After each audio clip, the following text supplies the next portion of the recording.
Hello, my dears, Dimitri with you.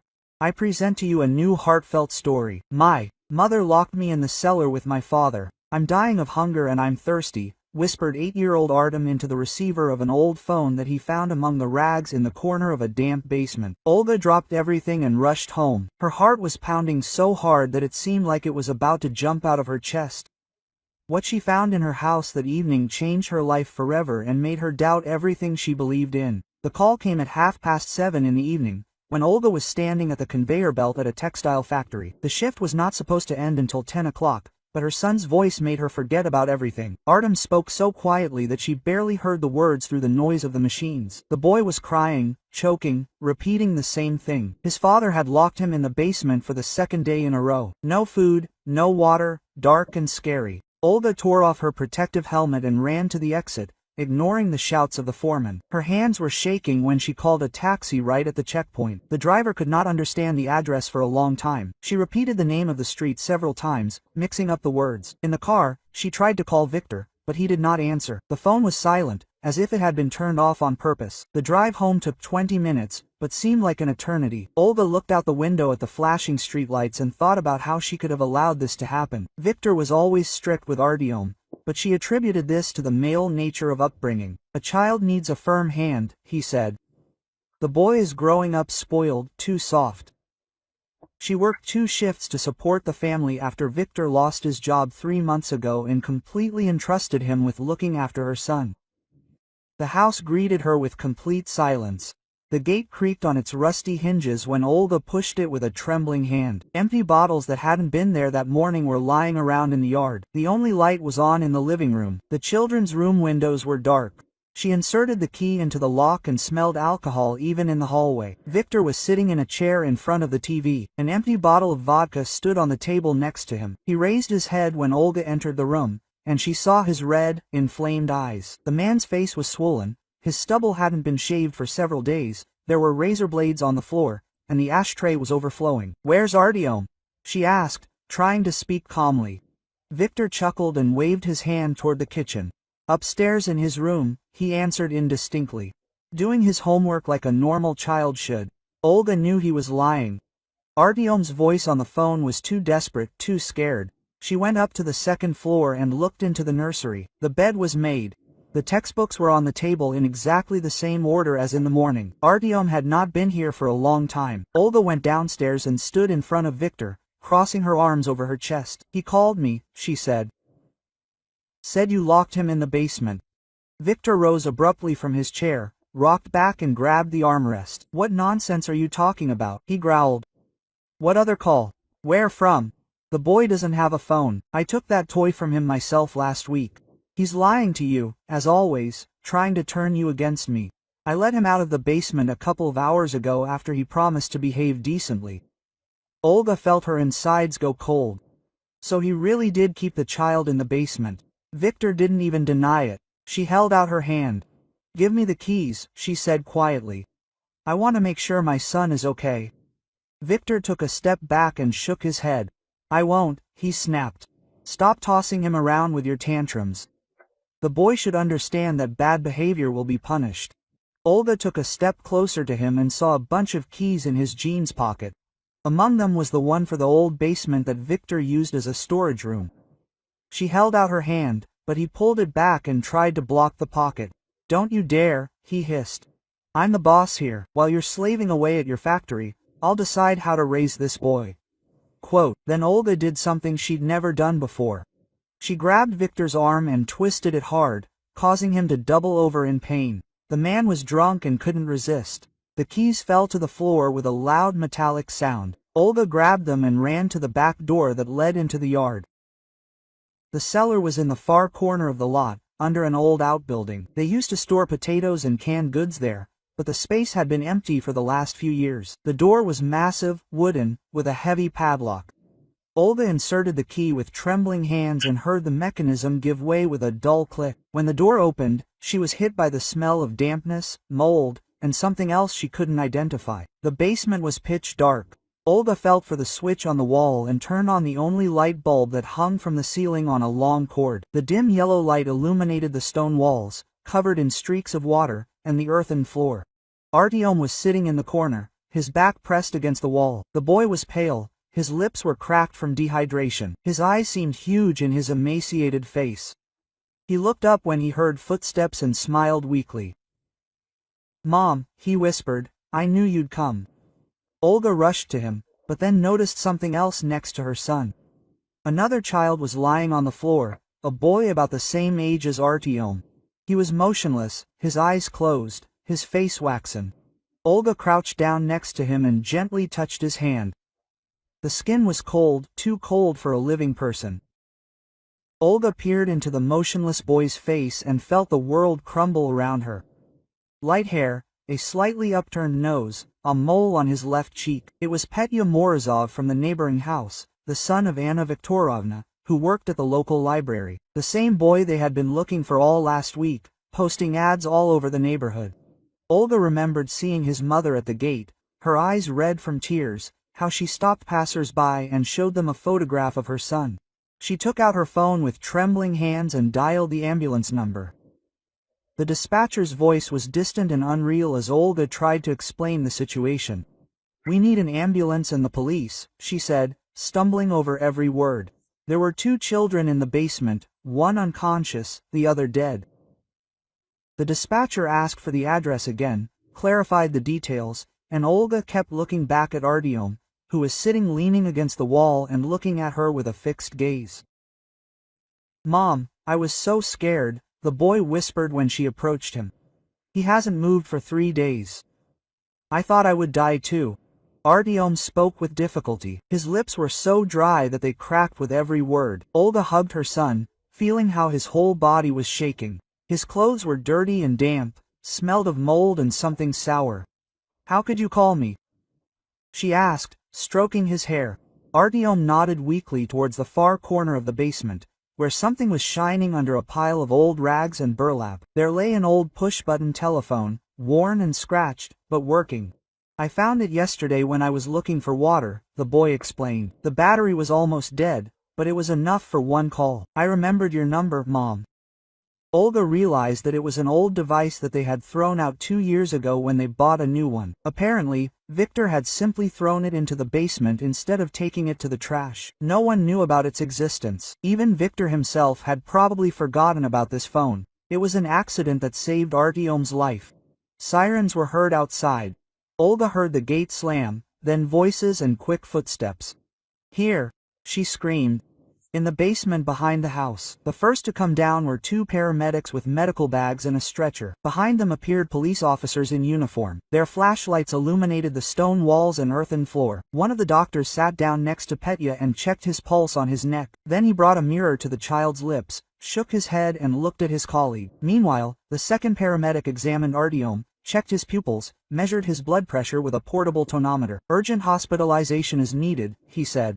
"Severe dehydration, possibly the onset of kidney failure." A police officer with the rank of senior lieutenant wrote down Olga's testimony, periodically glancing at the dead boy. "When was the last time you saw this child alive?" he asked. Olga tried to remember a week ago, maybe a little more. He was playing in the yard with his friends. "I work until late, I'm rarely home during the day." Artyom was being placed on a stretcher when screams and the sound of breaking glass were heard from the house. Victor tried to climb out the kitchen window, but caught on the frame and fell into the bushes under the window. 2 police officers ran after him when he tried to get up and hide behind the barn. The man was so drunk that he could not run normally, tripping over his own feet. "Stop, police!" one of the sergeants shouted. Victor turned around, saw the pursuit and tried to climb over the fence into the neighboring yard, but he did not have enough strength. He hung on the fence and helplessly swung his legs until the police came and took him down. "Hands behind your back," the senior said, putting on handcuffs. "You are under arrest on suspicion of murder." The ambulance took Artyom to the district hospital. Olga followed in a police car. The doctors did not allow her to be near her son during the examination. She sat in the hallway on a plastic chair and watched as the nurses again went back and forth with IVs and medications. Time dragged on painfully, slowly. The second police squad remained at the scene, cordoned off the area with yellow tape. Forensic experts arrived with suitcases, photographed the basement, collected samples. Petya's body was taken to the morgue for an autopsy, but the ambulance doctor had already preliminarily determined the cause of death: dehydration and exhaustion, he told the investigator. The child died a painful death. Meanwhile, neighbors began to gather in the yard. First, old Klavdia Ivanovna from the house across the street came, then the Petrov family with their children, then several more people. Everyone was whispering, pointing at cordoned-off basement, speculating. The police asked everyone to disperse, but people did not leave, gathering in small groups. Anna Viktorovna, Petya's mother, appeared when her son's body was already being loaded into a car. She was walking down the street from work, carrying a bag of groceries in her hands, and did not understand what was happening. She saw police cars, a crowd of neighbors, yellow cordon tape.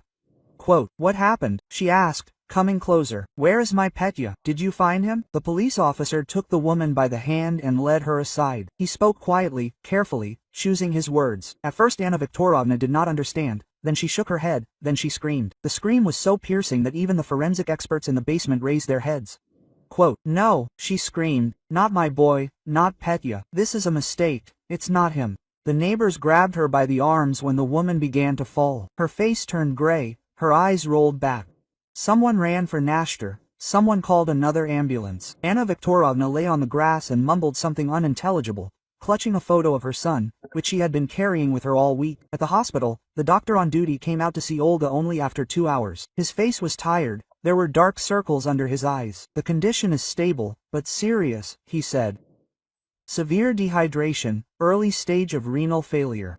Another day or two, and we might not have saved him. Your son is very lucky." Olga asked if she could see Artyom. The doctor shook his head. The boy was sleeping under the influence of sedatives. It was better not to disturb him until the morning. The body needs to recover. The kidneys should start working normally. Tomorrow morning you will be able to talk to him, but not for long. The child has suffered a serious injury. He needs rest. Olga returned home late at night. The police finished examining the crime scene. The forensic experts packed up all the evidence. The house seemed alien and hostile. In every corner, you could feel the presence of the horror that had happened here. She could not bring herself to go up to the bedroom, where Victor had been sleeping next to her that morning. On the kitchen table lay a note from the investigator indicating the time of the interrogation. Tomorrow at 10 a.m. she was supposed to appear at police station to give evidence. Olga crumpled the paper and threw it in the trash. Then she took it back and smoothed it out. She had to prepare for difficult questions that she didn't have answers to. Like this video so that YouTube knows you're interested in video stories like this one and recommends more quality stories. In the morning, Olga was greeted with alarming news at the hospital. The nurse on duty explained that Artyom's condition had worsened during the night, and his kidneys had practically stopped working. The boy was connected to a blood filtration machine. His face was as pale as chalk. There were dark shadows under his eyes. The nephrologist talked about his critical condition, and that the next 24 hours would be decisive. Olga sat next to her son's bed and held his hand, feeling his pulse beat weakly under his thin skin. Artyom was sleeping under the influence of strong drugs. Sometimes he mumbled something in his sleep, twitched. The monitors showed unstable readings. Nurses came in every half hour, checked the IVs, wrote down the data in the card. At 10:30, a man in a gray suit entered the ward and introduced himself as investigator Andrei Petrovich Kuznetsov. He was of average height, with attentive gray eyes and a neatly trimmed mustache. In his hands he was holding a folder with documents and a dictaphone. Quote, "Sorry to disturb you at such a moment," he said, "but I need to ask you a few questions about what happened." Olga did not want to leave Artyom, but the investigator explained that this was a formal procedure that could not be postponed. They went into a small negotiation room at the end of the corridor. Kuznetsov turned on the dictaphone and opened a notebook. Quote, "How long have you known that your common-law husband uses physical punishment on your child?" he asked without preamble. Olga was confused by the directness of the question. She tried to explain that Victor had always been strict, but she had no idea about such extreme measures. Sometimes he raised his voice at Artyom, put him in a corner, forbade him to watch TV. Ordinary methods of education, as it seemed to her. She found out about the basement only yesterday, when her son called her at work. The investigator took notes, periodically looked up and looked at her carefully. "You work 2 shifts, were often absent from home. How did you control the situation with the child?" Olga felt the hidden accusation in his voice. She explained that after Victor lost his job, the family found itself in a difficult financial situation. Someone had to earn money, and someone had to look after Artyom. You entrusted an 8-year-old child to a man who, as it turned out, was prone to violence, Kuznetsov continued. "Didn't you notice the changes in your son's behavior?" Olga recalled the last weeks. Artyom really became more withdrawn, fearful, often asked her not to go to work, cried in the evenings, but she attributed it to childhood whims, to the difficulties of adapting to a new family situation. Quote, "When was the last time you saw the neighbor's boy Petya Morozov alive?" the investigator asked, leafing through the pages of his notebook. Olga strained her memory. "About a week ago, maybe a little more, the children were playing in the yard. She passed by, returning from the night shift. Petya was a cheerful, active boy, often came to visit them, was friends with Artyom." Quote, "And how did your husband treat the neighbor's children?" Kuznetsov specified. Olga thought about it. Viktor really didn't like it when other people's children came to them. He said that they were noisy, that they prevented him from concentrating on his job search, and sometimes he kicked the kids out of the yard if they played too loudly. But until yesterday, she didn't see anything suspicious in this. After all, in the meantime, the search of Olga's house was continuing. The forensic experts carefully examined every corner of the basement, took photographs, and collected samples. Under a layer of dust and garbage, they found children's things that clearly did not belong to Artyom. Small sneakers and a t-shirt with an inscription that Petya was wearing on the day of his disappearance. In the corner, they found the remains of moldy bread and a plastic bottle with muddy water. The most terrible find was homemade chains attached to the wall with bolts. The metal rings were large enough to put on a child's hand or foot, but small enough to prevent freeing. There were traces of rust and something similar to blood. Experts took samples for analysis. At the same time, Viktor was being interrogated in the pre-trial detention cell. The man looked disgusting after yesterday's binge. His hands were shaking, his eyes were red and inflamed. The lawyer sat next to him and periodically whispered something in his ear. The investigator asked direct questions about Petya's death, but Viktor stubbornly denied his involvement in the murder. Quote, "I didn't kill anyone," he repeated monotonously. "Yes, I punished the boy, locked him in the basement, but this is upbringing, not murder. The boy is growing up spoiled. His mother spoils him too much. He needs a man's hand, strictness. As for the neighbor's child, I don't even know how he got there." The investigator showed him photographs from the scene of the crime, children's things found in the basement. Viktor frowned, shook his head, claimed that he was seeing these objects for the first time. Quote, "Maybe someone planted them specifically to incriminate me," he said. "I have enemies, people who want to harm me, former colleagues at work, neighbors who don't like me." The lawyer tried to steer the conversation in a different direction, demanding direct evidence of his client's guilt. Quote, "All you have is circumstantial evidence," he said. "My client admits that he used pedagogical measures against his stepson, but this is not a crime. As for the death of the neighbor's child, there is no direct evidence of his involvement." Meanwhile, Artyom's condition began to slowly improve in the hospital. His kidneys gradually resumed functioning. His blood counts returned to normal. The doctors cautiously spoke about the positive dynamics, but warned that a full recovery would take a long time. The boy regained consciousness several times, recognized his mother, and smiled weakly. Olga hardly left his bed, dozing on an uncomfortable chair next to the IVs. The nurses brought her tea and sandwiches, but she did not want to eat. She thought about what was happening in their house while she was working at the factory. How could she not notice what was happening to her own child? In the evening, Olga's mother, an elderly woman with gray hair and tired eyes, came to the hospital. She hugged her daughter and for a long time she couldn't say anything. Finally she asked how this could happen. Why didn't Olga see what was happening? There was no accusation in her voice, only pain and bewilderment. "I don't know, Mom," Olga answered. "I thought he was just strict." Artyom never complained, never talked about being punished. Maybe he was afraid that things would get worse, or he thought it was normal, that it should be like that. The older woman shook her head, stroked her grandson's hair, and whispered some kind words. In the evening, Olga's neighbor Klavdia Ivanovna, who lived across the street, came up to her. The woman looked worried and spoke incoherently. Quote, "I keep wondering if I could have done something," she said. "Sometimes I heard screams from your house, a child crying, but I thought that these were ordinary family matters. It was not my business to interfere. Now I understand that I should have gone to the police." The other neighbors looked at Olga with condemnation. She felt their gazes as she walked down the hospital corridor. She heard snatches of conversations. How could a mother not know what was happening to her child? Work is more important than her own son. If she had been at home, Petya would have stayed alive. These words hurt more than any official accusations.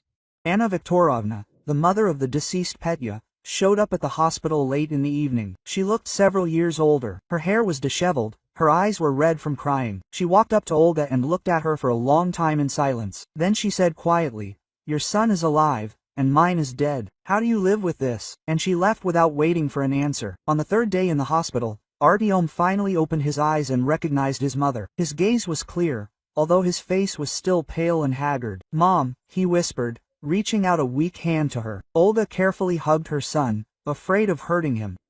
The doctors said that the worst was over, but a full recovery would take weeks.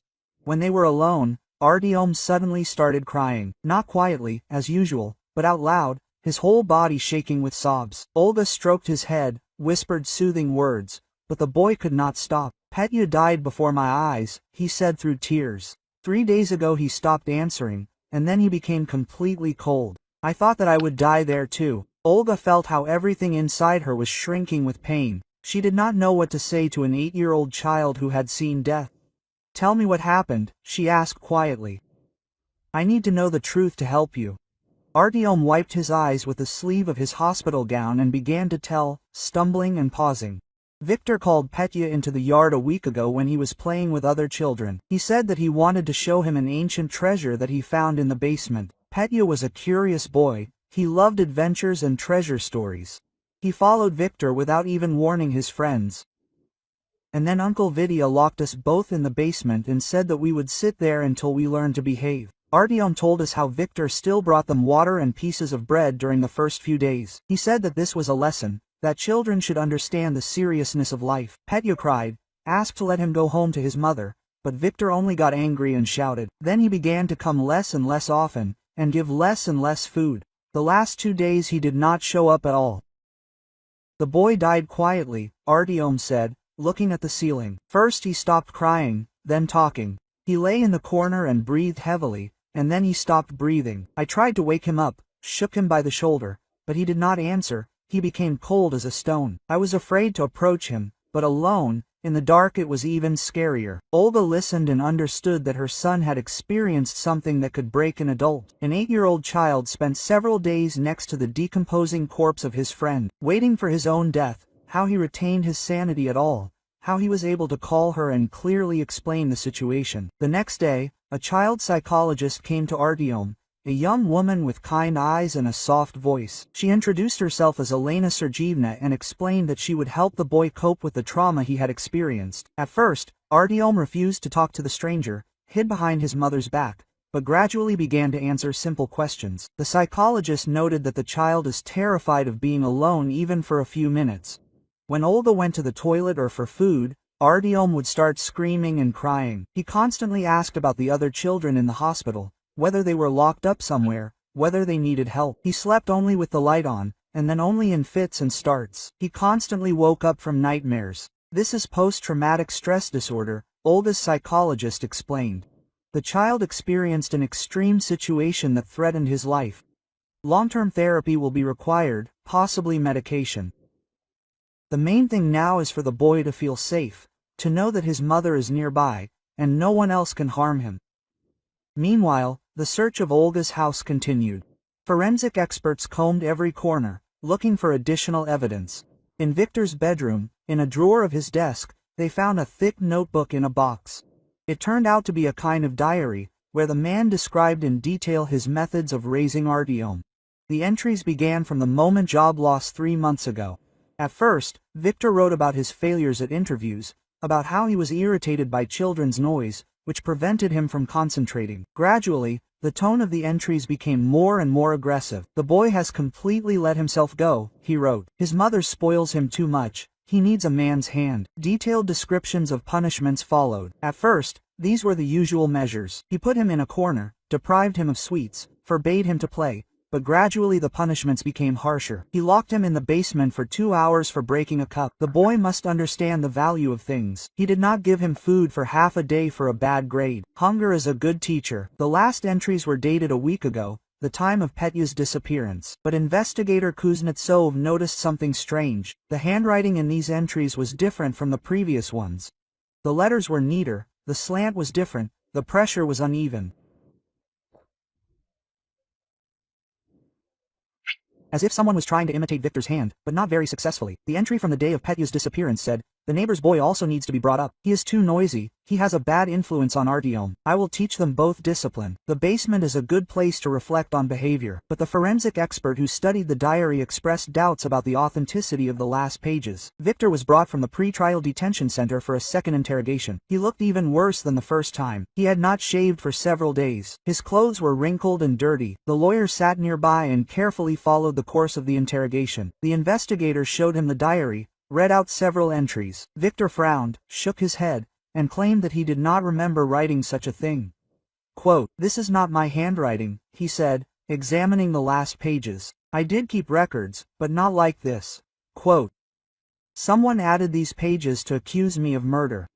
The investigator asked who could have had access to the diary, who knew about its existence. Victor shrugged his shoulders in confusion, saying that the notebook was in a drawer of the table, which no one locked. The lawyer demanded that a handwriting examination be conducted to establish the authenticity of the notes. If the last pages were really not written by his client, then this could radically change the course of the case. The investigator agreed to appoint an examination, but warned that it would take time. In the hospital, Artyom was gradually recovering. The doctors allowed him to get out of bed, walk around the ward. The boy was very weak, got tired quickly, but his appetite gradually returned. The psychologist held daily sessions with him, used play therapy, drawing, fairy tale therapy. Artyom drew dark pictures, houses without windows, children in cages. Olga almost never left her son, slept on folding bed next to his bed. She took a vacation from the factory, although she knew that she could be fired for absenteeism. Now the work did not matter. Only Artyom, his recovery, his mental health were important.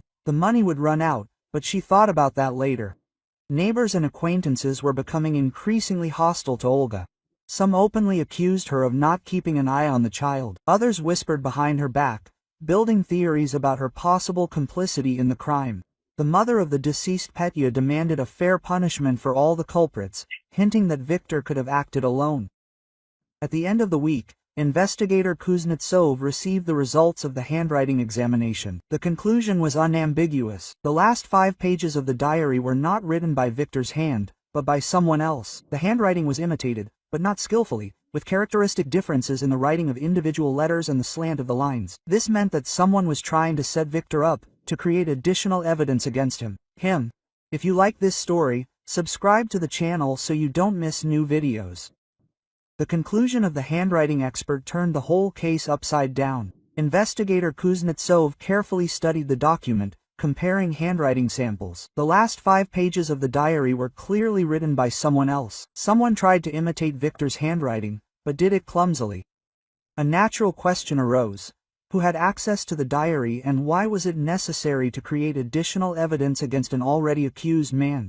Victor was brought in for a confrontation with Artyom. The boy categorically did not want to see his stepfather, hid behind his mother's back, and trembled all over. The psychologist insisted that the child was not yet ready for such a meeting, but the investigation needed answers. The confrontation was held in a special room in the hospital. Artyom sat next to Olga, holding her hand. Victor looked depressed and confused. He could not look into the eyes of the boy he was tormenting. When the investigator read out the testimony Artyom about how Petya was dying in the basement, Victor suddenly raised his head. "It's not true," he shouted. "I didn't kill that boy. Yes, I locked them in the basement, but not so that they would die. It was her. She made it all up." Everyone present froze. Victor pointed a trembling finger at Olga and continued speaking, stumbling with excitement. She knew about the children in the basement. She herself brought them food during the first days. She said that it was a good lesson, that children should understand the seriousness of life, and then she decided to get rid of witnesses, stop feeding them. "I was drunk. I didn't understand what was happening." Olga jumped up from her seat. Her face turned white with shock. "You're lying," she screamed. "I didn't know anything. I worked in a factory. How can you blame me for the death of a child?"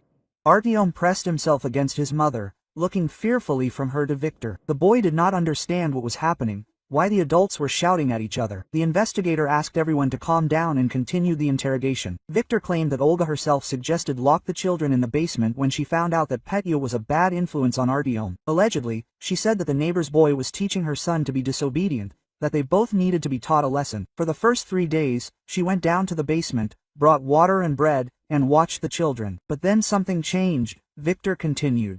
She started saying that the children knew too much, that they could tell about punishments. She stopped feeding them, forbade me to go down to the basement. She said that the problem would solve itself. I was on a drinking binge, had trouble thinking, and believed her. Only when she found the children did I understand what had happened. Olga's lawyer indignantly protested against such accusations. His client worked 2 shifts. She has an alibi. Co-workers can confirm that she was at the factory.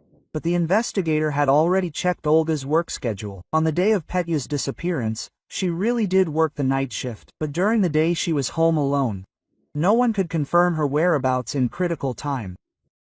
Victor continued to develop his version of events. He told how Olga allegedly added pages to his diary to shift all the blame onto him. How she deliberately left evidence in the basement, children's things and chains that he never used.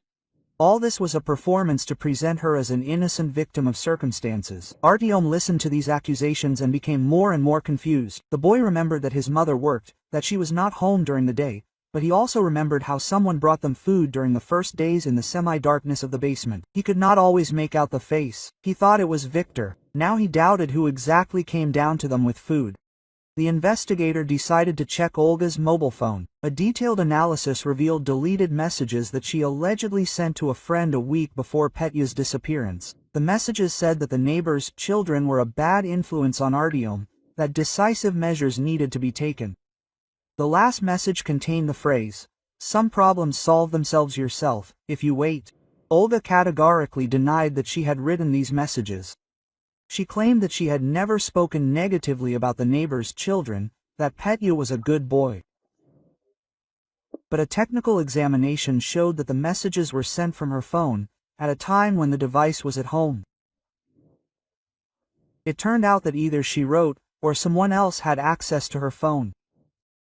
Victor's version was beginning to gain plausibility. Olga had no alibi for the time of Petya's disappearance. Her phone contained incriminating messages. Entries appeared in Victor's diary that were not written in his handwriting. Everything indicated that someone was trying to shift the blame from themselves to someone else, creating false evidence. The investigator decided to detain Olga for further investigation. The woman could not believe what was happening. Just yesterday she was a victim, a mother who saved her child. Today she was accused of complicity in murder. Artyom cried, not understanding why the police were taking his mother away, why she could not stay with him in the hospital. Olga's mother, who had supported her daughter all this time, was shocked by the new accusations. The elderly woman could not believe that her Olya was capable of such a thing, but doubts crept into her soul.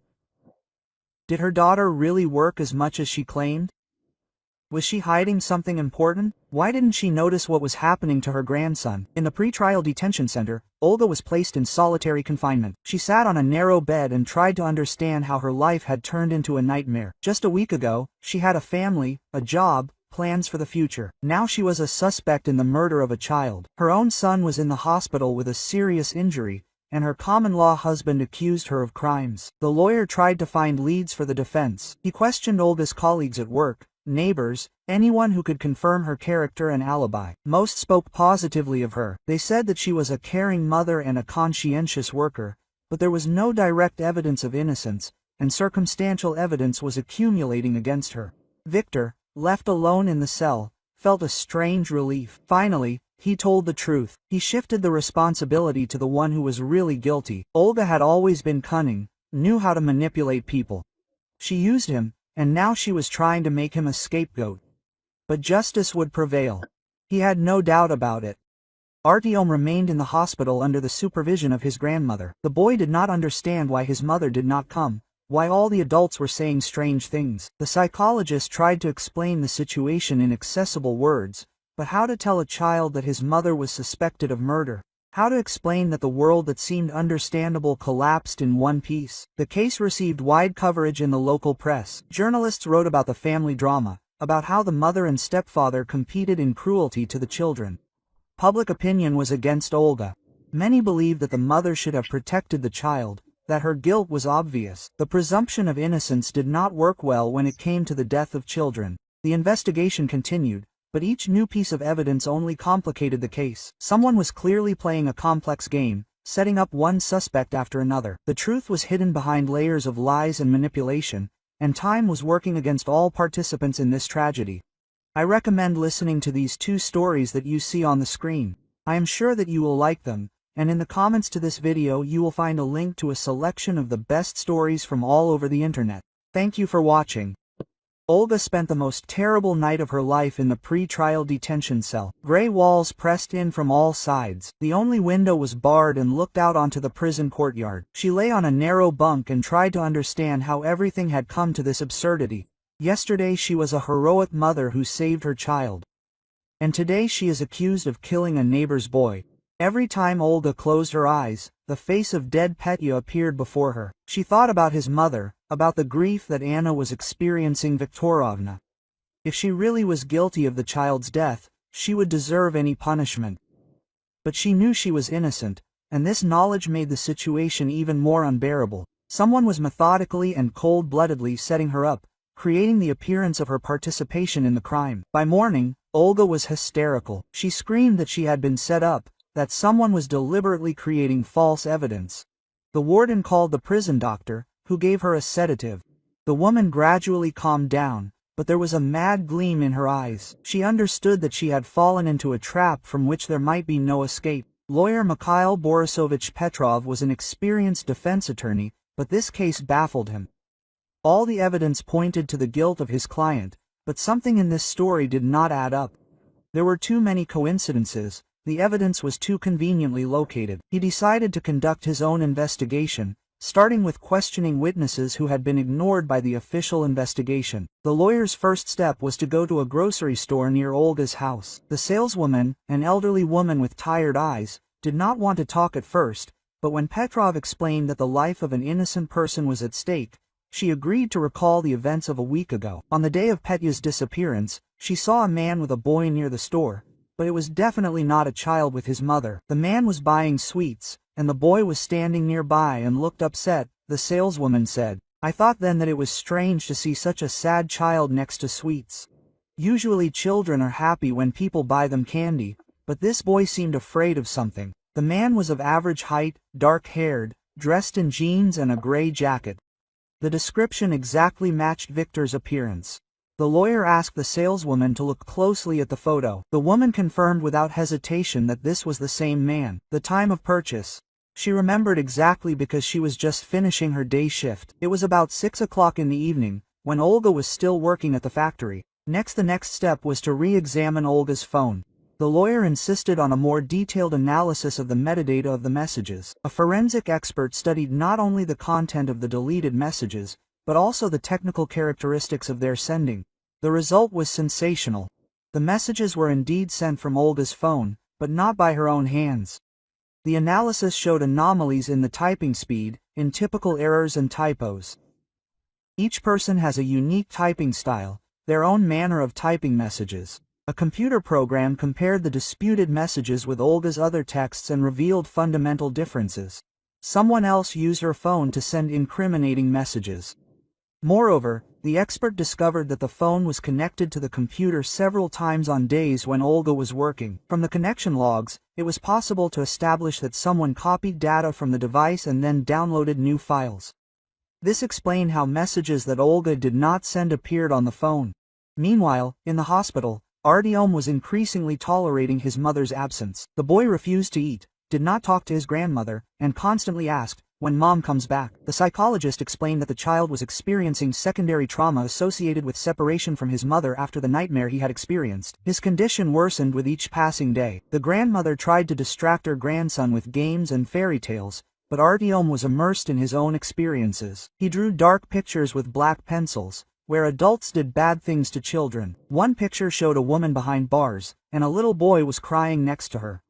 Quote, "Emma is in prison, and I am alone," he explained to the psychologist. New evidence forced investigator Kuznetsov to review the case. The testimony of the saleswoman and the results of the examination of the phone created serious doubts about Olga's guilt. It became obvious that Victor was not just trying to shift the blame onto his common-law wife, but was also actively creating evidence against her. This turned the case from a family drama into a cold-bloodedly planned crime. The investigator decided to release Olga on bail. The woman could not believe that the nightmare was ending. She signed all the necessary documents with trembling hands, and the first thing she did was go to the hospital to see her son. Artyom, seeing his mother, cried with joy and did not let her go for a long time. But the joy of reunion was overshadowed by the upcoming trial. Viktor was charged with the murder of Petya and the attempted murder of Artyom. In addition, he was accused of falsifying evidence and attempting to slander an innocent person. Viktor's lawyer tried to get the charges reduced, citing his client's alcohol addiction. On the day of the preliminary hearing, an unexpected event occurred. Artyom, who was in the care of his grandmother, suddenly disappeared from the hospital. The elderly woman went to the buffet for a few minutes, and when she returned, her grandson was not in the ward. Panic began. The hospital was cut off. An interception plan was announced. The boy was found 2 hours later near the court building. He was sitting on the steps and crying, holding a homemade sign that read, "My mother is not guilty." Artyom explained to the guards that he wanted to tell the judge the truth, that his mother was good and had not killed anyone. The child walked several kilometers from the hospital to the court, driven by a desperate desire to protect his mother. This act of the 8-year-old boy made a strong impression on all participants in the process. Journalists wrote about the child's love and loyalty. Public opinion began to turn towards Olga. People understood that a child could not love a mother who was capable of murder. Artyom became living proof of Olga's innocence. The psychologist who worked with the boy gave an opinion on his mental state. The child did not show signs of Stockholm Syndrome or a defensive reaction towards the material aggressor. On the contrary, his behavior indicated a healthy attachment to a loving parent. This was another argument in favor of Olga's innocence. Viktor, having learned about Artyom's escape and his actions, fell into depression. He understood that his plan had failed, that all the evidence now pointed to him. The lawyer advised him to admit guilt and ask for leniency from the court, but Viktor stubbornly remained silent. It was as if he was waiting for something, hoping for some miracle that could save him from a fair punishment. The case received wide publicity in the media. TV channels showed stories about a family tragedy, about how an innocent woman almost became a victim of someone else's crime. The public demanded a fair punishment for Viktor and full rehabilitation. Olga, the mother of the deceased Petya, publicly apologized to Olga for her previous accusations. The pressure of evidence was becoming unbearable for Viktor. In the cell, he was tossing from corner to corner, finding no peace day or night. The testimony of the saleswoman, the examination of the telephone, Artyom's escape to the courthouse, public opinion, which had finally turned against him. All his attempts to shift the blame onto Olga collapsed one after another, like a house of cards in the wind. During the next interrogation, Viktor looked like a broken man. He had lost weight, his eyes were sunken, his hands were constantly shaking. The lawyer was whispering something in his ear, but the man was not listening. Investigator Kuznetsov waited patiently, realizing that the suspect was on the verge of a nervous breakdown. The silence dragged on. The only sound in the room was the ticking of the wall clock. "Enough!" Viktor suddenly shouted, hitting the trunk with his fist. "I can't stand this anymore. Yes, I killed this boy. Not on purpose in a fit of anger, but I killed him. And yes, I tried to shift the blame onto Olga because I was afraid of punishment. Are you happy now?" The lawyer tried to stop his client, but he could no longer remain silent. Viktor told his story, stumbling and sobbing. After losing his job, he fell into depression and started drinking. Olga worked 2 shifts. There was not enough money, and he felt like a loser. Artyom became the embodiment of all his life's problems. The boy irritated him with his very existence. The punishments in the basement began as a way to vent his anger on a defenseless child. Petya appeared by accident, Viktor continued. The boy was playing in the yard alone. The other children went home. Viktor called him, promised to show him an ancient treasure in the basement. The child believed him and followed. But in the basement, Petya saw Artyom chained to the wall and started screaming, demanding that he let his friend go. Viktor was afraid that the neighbors would hear his screams. He hit Petya to shut him up, but the blow was stronger than he planned. The boy fell, hit his head on the stone wall and lost consciousness. Viktor panicked, locked both children in the basement and ran into the house. He thought that Petya was simply stunned, that he would come to in a few hours. But when he came down the next day, the child was dead. Quote, "I didn't know what to do," Viktor said through tears. The body had already begun to decompose. Artyom was in shock and didn't answer questions. "I understood that if anyone found out, I would be put away for life, so I decided to leave everything as it was. I hoped to find a way out of the situation, but the days went by and there was no solution. I only drank more and got angry at the whole world. The investigator asked about the details of the crime, about how Victor created false evidence against Olga. The man explained that he used her phone when she was sleeping after night shifts, sent messages on her behalf, deleted them, and then restored them using special programs. He added pages to his own diary, imitating her handwriting from old notes and postcards. It was a desperate attempt to save himself, Victor admitted. I understood that sooner or later the children would be found. I wanted the blame to fall on Olga, and I would remain on the sidelines, as a victim of circumstances. He thought that he could convince everyone of her guilt, to present himself as a deceived man who had no idea about his common-law wife's cruelty. The plan could have worked if not for coincidences. An old phone in the basement, which allowed Artyom to call his mother, the attentiveness of the saleswoman who remembered Victor and Petya, the examination that revealed the falsification of the messages, and most importantly, Artyom's love for his mother, which did not allow the boy to believe in her guilt. Victor's trial was held in front of a large crowd. Journalists filled the hall. Cameras filmed every minute of the process. The public demanded the maximum punishment for the child's killer. The mother of the deceased, Petya, sat in the front row, not taking her eyes off the defendant. Her face was stony, but tears flowed down her cheeks in a continuous stream. Olga was present at all the hearings, holding Artyom's hand. The boy was still weak after what he had been through, but he insisted on seeing how the one who hurt him would be punished. The psychologist explained that it is important for a child to see justice, to understand that evil will be punished. This will help him cope with the trauma and believe in the safety of the world. The prosecutor demanded 25 years of imprisonment, emphasizing the particular cruelty of the crime: murder of a child, attempted murder of a second child, falsification of evidence, slander of an innocent person. Victor committed not one crime, but a whole series, each of which deserved a severe punishment. The defense tried to obtain leniency, citing the client's depression, alcohol addiction, and lack of intent to kill. The lawyer claimed that Petya's death was the result of careless actions, not premeditated murder. But the judge and jury did not believe this version. There was too much evidence to the contrary. Victor received 20 years of strict regime for the murder of Petya and the attempted murder of Artyom. Additionally, he was given 3 years for falsification of evidence and slander. The sentence was harsh, but fair. Applause rang out in the courtroom when the judge announced the decision. Anna Viktorovna smiled weakly for the first time in many weeks. Olga was fully rehabilitated. All charges and suspicions were dropped. They officially apologized for the moral suffering caused. They offered compensation for the illegal detention, but no amount of money could make up for the nightmare she had experienced, those days and nights when she considered herself lost. After the trial, Olga made a difficult decision. She and Artyom could not stay in the city where the tragedy had occurred. Every street was a reminder of the horror they had experienced. The neighbors looked at him with pity and curiosity. The boy needed to start a new life, where he would not be known as a victim of a terrible crime. They moved to another city several hundred kilometers from their previous home.